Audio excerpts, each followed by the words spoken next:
बिस्मिल्लाहिर्रहमानिर्रहीम। अस्सलाम वालेकुम नाज़रीन, हाज़िर खिदमत है आपका मेज़बान अब्दुल कुद्दूस, साथी मेज़बान शाहिद जावेद चौधरी के साथ रावलपिंडी इस्लामाबाद की ताज़ा तरीन अपडेट्स और कुछ एक्सक्लूसिव पेशगोइयों के साथ। नाज़रीन, army chief general Asim Munir के एलची ने अडयाला जेल में इमरान खान से मुलाकात करके सिस्टम को चलने देने के लिए पॉजिटिव पॉलिटिकल किरदार अदा करने की दरखास्त की है, अपील की है, मुतालबा किया है, आप कुछ भी इसे कह सकते हैं।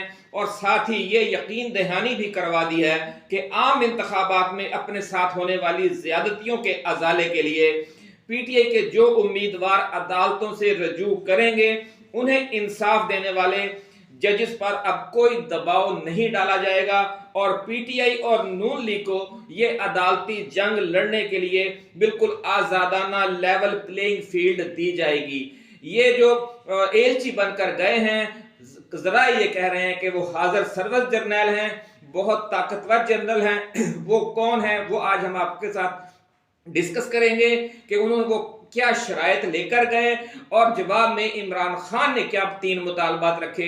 ये सारी तफसील एक्सक्लूसिव वीडियो आज हम आपके लिए बना रहे हैं, लेकिन इसकी तफसील में जाने से पहले हम नए आने वाले दोस्तों से ये गुजारिश करेंगे कि वो इस चैनल को सब्सक्राइब करके बेल आइकन जरूर दबाएं ताकि हमारी जो नई आने वाली वीडियोस हैं वो आपको मिलती रहें।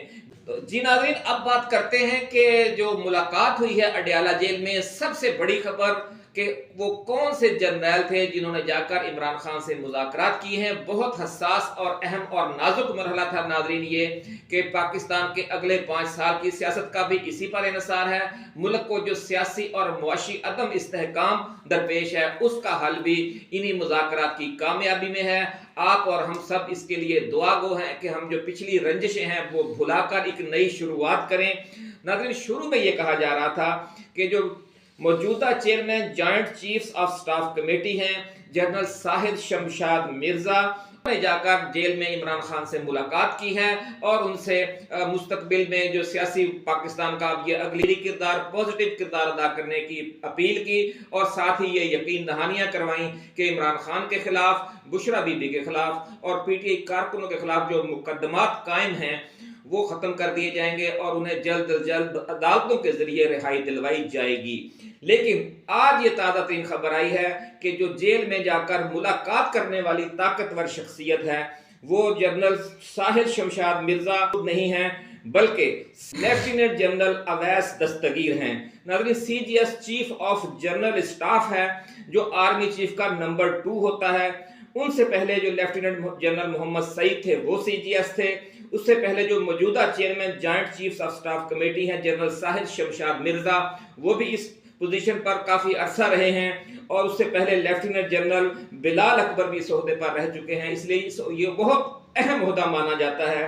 सीजीएस नाज़रीन आर्मी चीफ के बाद असर रसूख में दूसरे नंबर पर होता है पूरी फौज में, जो ऑपरेशनल और इंटेलिजेंस मामलात की निगरानी करता है। डायरेक्टोरेट ऑफ मिलिट्री ऑपरेशंस और मिलिट्री इंटेलिजेंस बराह रास्त सीजीएस की कमान में होते हैं। इसलिए हम ये कह सकते हैं कि जो पैगाम लेकर गए हैं आर्मी चीफ के एलची की हैसियत से जनरल अवैस दस्तगीर, वो सिर्फ आर्मी चीफ के एलची नहीं थे बल्कि पूरी फौज के पूरी एस्टेब्लिशमेंट के एलची बनकर वहां गए हैं। उनके बारे में यह कहा जाता है मेजर जनरल की हैसियत से जनरल अवैस दस्तगीर डीजीएमआई भी रहे हैं, बहुत अहम होता है आप समझते हैं, और 58वीं मिलिट्री आर्मर्ड कोर की भी उन्होंने कमान की है बतौर मेजर जनरल। तो ये थोड़ी सी हमने आपको तफसील बताई कि किस तरीके से जो शख्सियत गई है वो कितनी अहम और हसास है और वो जो गुफ्तगू जिसने जाकर की है और जो शराइत पेश की हैं, जो ताउन मांगा है और जो ताउन देने की यकीन दहानी करवाई है वो भी बहुत अहम है। जी, अगर ये नई शुरुआत हो जाए, पिछली रंजिशें हम भुला दें, क्योंकि आखिर हर जंग का अंजाम आपको टेबल पर बैठकर एक नई शुरुआत करने से ही करना पड़ता है। अच्छा अब्दुल कुद्दूस साहब, आपने सिर्फ उनकी गुफ्तगू में ये बताया है कि उनको रिलीफ दिया जाएगा, जो उनके मेंबरान जो नाकाम हुए अदालत में गए हैं उनको रिलीफ दिया जाएगा और जजेस पर जो है वो दबाव नहीं होगा। इमरान खान की तरफ से क्या जवाब आया है और अगर पुरानी रंजिशें ख़त्म हो जाएं, मुल्क को तरक्की की राह पर गामजन करने के लिए तमाम ताकतें एक पेज पर आ जाएं, तो ये मुल्क जो है, मुल्क के गरीब आदमी की भी हालत सुधरेगी बेशक ये सही बात। मुल्क की माशी हालत भी सुधर जाएगी। अच्छा शाह साहब, ये बताया जा रहा है कि इमरान खान को जो पेशकशें की गई हैं उनमें अदालतों में जमानतों के जरिए उनकी और बुशरा बीबी की रिहाई, खैबर पख्तूनख्वा में पूरी आज़ादी से हुकूमत चलाने में भी कोई मुदाखलत नहीं की जाएगी और मरकज में पीटीआई को अपोजिशन का भरपूर किरदार अदा करने का मौका दिया जाएगा। ये जो पेशकशें की गई हैं इमरान खान के और बुशरा बीबी के खिलाफ जो मुकदमात हैं वो भी अदालतों के जरिए जो उनका प्रोसेस होता है उनको मंतकी अंजाम तक पहुंचाया जाएगा। ये तो इस तरह की जो कुछ पेशकशें की गई, लेकिन हैरत होती है कि इमरान खान ने अपने जाती मुकदमात और बुशरा बीबी के खिलाफ जो मुकदमात थे या अपनी जाती रिहाई अडयाला जेल से या बुशरा बीबी की रिहाई के हवाले से कोई मुतालबा नहीं किया और कोई शिकायत भी नहीं की। उन्होंने एक बड़ी जबरदस्त बात की है इमरान खान ने, हैरत अंगेज तौर पर नाज़रीन, इमरान खान ने ना अपने खिलाफ मुकदमात के खात्मे की बात की और ना ही अपनी जेल से फौरी रिहाई की कोई डिमांड की। उन्होंने 3 मुतालबा शाह साहब पेश किए हैं। पहला मुतालबा उन्होंने ये किया कि जो फौज है वो अब जो उसने करना था कर लिया, वो हमारे बारे में जो उसे शिकायत है वो भी भूल जाए और हमें जो फौज से शिकायत है हम भी भूल जाते हैं। अब एक नई शुरुआत करते हैं। अब फौज सियासी अमल से खुद को बिल्कुल अलग कर ले और पीटीआई को और पीडीएम को आजादी से एक दूसरे का सियासी अंदाज से मुकाबला करने दे ताकि मुल्क में जो जमहूरियत है वो फरोग पाए। मैं दूसरी शर्त सुन ले इमरान खान की। उन्होंने शाह साहब ये कहा है कि पीटीआई को 8 फरवरी को जो पीटीआई को अवाम ने मैंडेट दिया है इसका एहतराम किया जाए। बड़ी अहम शर्त है फार्म 45 के मुताबिक। हाँ, उन्होंने कहा कि वो तमाम कौमी व सूबाई हल्के जो फार्म 45 के मुताबिक पीटीआई जीत चुकी है और जहां पर जो मुस्तरद किए गए वोट हैं उनकी तादाद पीटीआई के जो उम्मीदवार हारा है उस पर जो बरतरी हासिल दी गई है मुखालफ को उससे ज्यादा है। ये 2 चीजें उन्होंने कहा है कि आप उन पर इंसाफ करें तो हम आपके साथ मुकम्मल तावन करने के लिए तैयार हैं। ये दूसरी शर्त थी। और तीसरी शर्त ये थी कि पीटीआई की सियासी सरगर्मियों को रियासत की ताकत से जिस तरह दबाया और रोका जा रहा है, इंतकामी कार्रवाइयां की जा रही हैं, इसके मुंतखब आज़ाद अरकान असेंबली को, एमएनएज और एमपीएस को जो 9 मुंतखब हैं, जबरदस्ती दूसरी सियासी जमातों में शामिल करवाया जाए। तो ये जो कारकुन तवील अरसे से जेलों में बंद हैं उन्हें भी रिहा किया जाए और ये सारा सिलसिला फौरी तौर पर रिवर्स किया जाए। ये जनाब 3 मुतालबात आए हैं जी। आप क्या समझते हैं कि क्या ये मुतालबात पेश करके उन्होंने एक जायज बात नहीं की, यानी वो खुद इन मुतालबात से, क्या आप ये नहीं समझते कि वो ऐसे मुतालबात रखना चाहते हैं कि जो मंजूर किए जा सकते हों और इसका मतलब यह है कि वो खुद चाहते हैं कि एक नई शुरुआत की जाए? जी बिल्कुल, ये बड़े जायज मुतालबात हैं। हाँ जी। और अगर पीटीआई जो है वो अपोजिशन में और पुरअमन तरीके से इस हुकूमत को भी चलने दें तो मुल्क जो है माशी तौर पर बहुत बेहतर हो सकता है। तो और जो है, लेकिन सवाल वही है कि क्या ये वज़ीर-ए-आज़म का कैबिनेट जो है वो डिलीवर कर सकेगी? नाज़रीन, अगर तो क्या कहते हैं, there is a will there is a way. अगर आपकी कोई करने की नीयत हो, कोशिश हो, अज़्म हो और इरादा हो तो फिर रास्ता निकल आता है। एक और बात नाज़रीन इन मुज़ाकरात के हवाले से ये बताई जा रही है कि आर्मी चीफ के एलची की हैसियत से मुलाकात करने वाले जनरल अवैस दस्तगीर ने कहा कि पीटीआई फॉर्म 45 और मुस्तरद वोटों के हवाले से अदालतों में जाने और इंसाफ लेने के लिए जो भी वो एक्टिविटी करेगी, अब एस्टेब्लिशमेंट की तरफ से उसमें कोई मुदाखलत नहीं की जाएगी। ये वो यकीन दहानी करवा के आए हैं और साथ ही ये भी कहा है कि फिर पीटीआई भी कुछ जिम्मेदाराना तर्ज अमल इख्तियार करे और सिस्टम को आगे चलने दे। सिस्टम सबसे बड़ा इशू शाह साहब ये बना होगा कि सिस्टम रुक गया है, हम सियासी और मुआशी और जमहूरी दलदल में फंसे हुए हैं। इसके लिए निकलने का अब एक ही रास्ता है कि हम सब मिलजुल कर कोशिश करें। बिल्कुल ऐसा ही है, मिलजुल कर कोशिश करेंगे तो मुल्क जो है वो पटरी पर वापस चढ़ेगा। इस तरह अगर इख्तलाफात की सियासत होती रही, तनकीद बराए तनकीद होती रही तो फिर हम लोग जो है बहुत पीछे चले जाएंगे।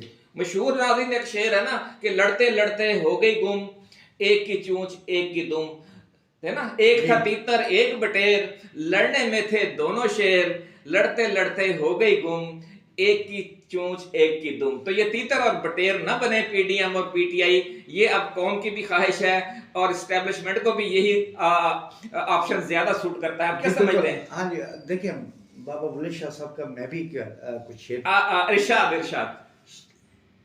कागज उत्ते अग ना रखी, कागज उत्ते अग ना रखी, अग न रखी, पागल दे सिर पग ना रखी, पागल दे सिर पग न रखी, बुल्ले शादी मन ला सगिया, बुल्ले शादी मान ले सगिया। संगिया। अब अड़ गए हैं, आप थोड़ा याद कर लें। बुल्ले शादी मान ले संगिया, संगिया। ठग दे, हाँ, ठग दे सिर दे पग न रखी, इस तरह है जी। घर दा राखा ठग ना रखी, मुझे याद आ गया। मुल्क दा राखा हाँ, मुल्क दा राखा ठग ना रखी, बहुत अच्छा शेर है नाज़रीन। अब आखिर में हम आपको थोड़ा सा वो एक मंजरनामा बयान करने की कोशिश करते हैं कि अगर ये अदालतों के जरिए 8 और 9 फरवरी की दरमियानी रात जो धांधली की बल्कि धांधला किया गया है वो अनडू किया जाता है, तो उसकी सूरत में क्या मंजरनामा होगा, वो थोड़ा सा हम डिस्कस कर लें। नाज़रीन, कम से कम 40 हल्के कौमी असेंबली के ऐसे हैं कि जहां फॉर्म 45 के मुताबिक पीटीआई जीत चुकी है, क्योंकि फॉर्म 47 में जो नतीजा दर्ज है वो फॉर्म 45 के में दर्ज वोटों के मजमूए के मुताबिक नहीं है। और इमरान खान का ये मुतालबा है कि जो फॉर्म 45 है वो सिर्फ पीटीआई वालों के पास नहीं है, उस हल्के से जितने भी उम्मीदवार होते हैं सबके जो पोलिंग एजेंट होते हैं वो उनको दिया जाए। अदालत सबको बुला ले, बाकी न सिर्फ पीटीआई को बुलाए बल्कि जो आजाद उम्मीदवार हैं, जो दूसरी जमातें हैं, सबको मिलाए। जिनका फॉर्म 45 आपस में मैच कर जाए वो ओरिजिनल है। अगर मुस्लिम लीग नून के उम्मीदवार के पास कोई फॉर्म 45 है भी, लेकिन वो जमात इस्लामी वाले से नहीं मिल रहा, जो वो किसी आजाद से नहीं मिल रहा, लेकिन जो पीटीआई वाले के पास है वो मिल रहा है, तो फिर इसका मतलब उनका मौक़िफ़ जायज है, बिल्कुल जायज है। तो फिर अच्छा ये देखिए ना, अब हाई कोर्ट ने भी वापस मुतलका इदारे के पास भेज दिया है, यानी इलेक्शन कमीशन के पास भेज दिया है। अब जो है फिर डिले हो जाएगा। नहीं, डिले नहीं। अगर बात यह है कि जिसे पिया चाहे वही सुहागन, अगर इस्टेब्लिशमेंट ये फैसला कर लेती है कि उसने गैर जानबदार हो जाना है, तो फिर सिग्नल हर तरफ चले जाएंगे, आप समझते हैं। फिर तो इलेक्शन कमीशन भी इंसाफ करने लग जाएगा। क्या ख्याल है आपका? बिल्कुल इंसाफ होना चाहिए, मैंडेट को तस्लीम करना चाहिए। अगर मैंडेट को तस्लीम नहीं किया जाता, जैसे बांग्लादेश हुआ था, तो दूसरा कोई ऐसा वाकया ना हो जाए, खुदा न खास्ता। लेकिन जिस तरह अवाम 8 फरवरी को निकली है, मैं तो हैरान था कि किस डिसिप्लिन के साथ अवाम लाइनों में लगी है, वोटर लाइनों में लगे हैं और वोट कास्ट किया है। ये इंतकाम लिया है इन्होंने। नहीं, इंतकाम के साथ शाहजी साहब एक और बड़ी अहम बात यह है कि जो मुल्क का मेन स्ट्रीम मीडिया है, जो अखबारात हैं, जो चैनल्स हैं, लोगों ने उसकी तरफ से फैलाए गए तासुर को रद्द किया, उनकी फैलाई हुई मायूसी को रद्द किया। और आप देखें कि जो साबित ये हो गया कि जो सही तर्जुमानी है वो सोशल मीडिया पर और यूट्यूब चैनल्स पर और फेसबुक चैनल्स पर की जा रही है। ये भी एक नई ट्रेंड सामने नहीं आया। बिल्कुल ऐसा ही है। अच्छा, अब पीटीआई को ये समझ जाना चाहिए कि एहतजाज, धरने और तशद्दुद की सियासत जो है उसको छोड़ के, अगर जैसे इन्होंने 8 फरवरी को किया पुरअमन तरीके से और उसके रिजल्ट आपके सामने हुए। बेशक बेशक, अगर ये पुरअमन ना रहती तो हो सकता है ये रिजल्ट ना आ सकता, अगर लड़ाई झगड़े हो जाते। बिल्कुल ऐसा ही होना था, बहुत सारे पोलिंग स्टेशन बंद हो जाते, लड़ाइयां होती। इसी के साथ नाजरीन हम अब आपसे इजाजत चाहेंगे, लेकिन शाहिद जावेद साहब से वो जो थोड़ी सी अड़ गए थे वो पंजाबी बाबा बुल्ले शाह का कलाम, अगर ये जाते जाते हमें दोबारा सुना दे तो मजा इस वीडियो का दोबाला हो जाएगा। उसके साथ ही अब हमें इजाजत दीजिए। अल्लाह हाफ़िज़ जी।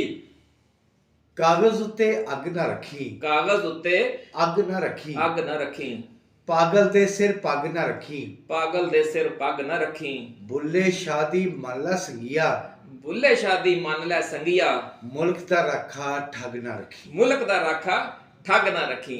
अल्लाह हाफिज। अल्लाह हाफिज।